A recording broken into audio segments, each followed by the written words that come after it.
teman-teman, perkenalkan nama lengkap saya Teresa Trialia Mataus dengan NIM 23011400064. Saya adalah mahasiswa semester 2 Program Studi Pendidikan Guru Sekolah Dasar Fakultas Keguruan dan Ilmu Pendidikan Universitas Nusa Cendana. Nah, pada video kali ini saya akan menjelaskan materi tentang teori belajar. Teori belajar yang saya akan jelaskan yaitu teori belajar behavioristik. Nah, teman-teman, apa sih teori belajar behavioristik serta bagaimana penerapan atau implikasinya dalam pembelajaran?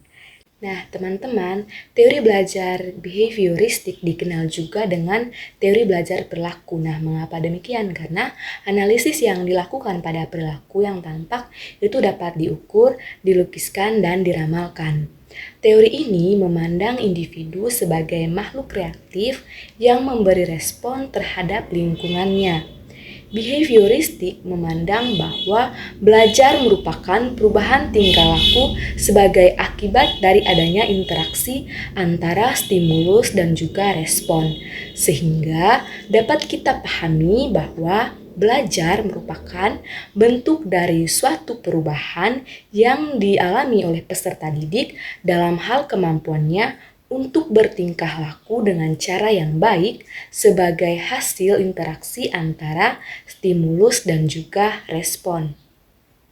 Lalu, peserta didik dianggap telah melakukan belajar jika ia dapat menunjukkan perubahan tingkah lakunya. Lalu contohnya itu seperti peserta didik dapat dikatakan bisa membaca jika ia mampu menunjukkan kemampuan membacanya dengan baik. Nah, teman-teman, oleh sebab itu, apa saja yang diberikan oleh seorang guru itu merupakan stimulus, sedangkan apa saja yang dihasilkan oleh peserta didik itu merupakan respon dari adanya stimulus atau rangsangan yang telah diberikan oleh seorang guru.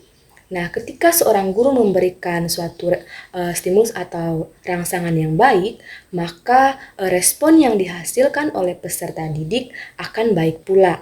Nah, hal inilah yang akan mempengaruhi pada perkembangan belajar setiap peserta didik.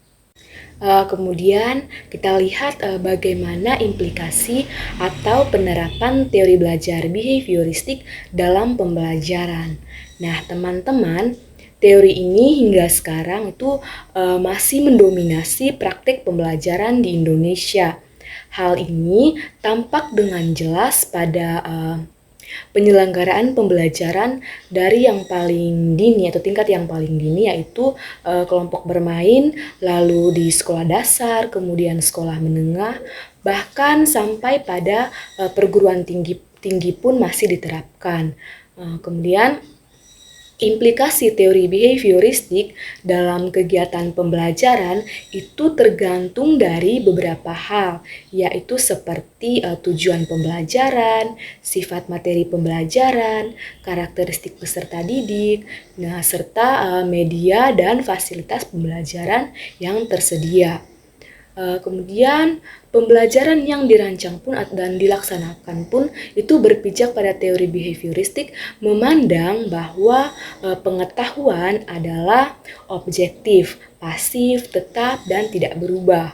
Kemudian pengetahuan telah terstruktur dengan rapi sehingga belajar adalah perolehan pengetahuan, sedangkan mengajar adalah memindahkan pengetahuan kepada orang yang belajar atau peserta didik. Nah, di sini peserta didik diharapkan akan memiliki pemahaman yang sama terhadap pengetahuan yang telah diajarkan oleh pendidik. Artinya, apa yang dipahami oleh pendidik atau seorang guru, itulah yang harus dipahami oleh peserta didiknya. Nah, teman-teman, sekian teori belajar behavioristik yang dapat saya jelaskan. Semoga apa yang telah saya jelaskan dapat bermanfaat dan dapat dipahami dengan baik. Sekian dan terima kasih.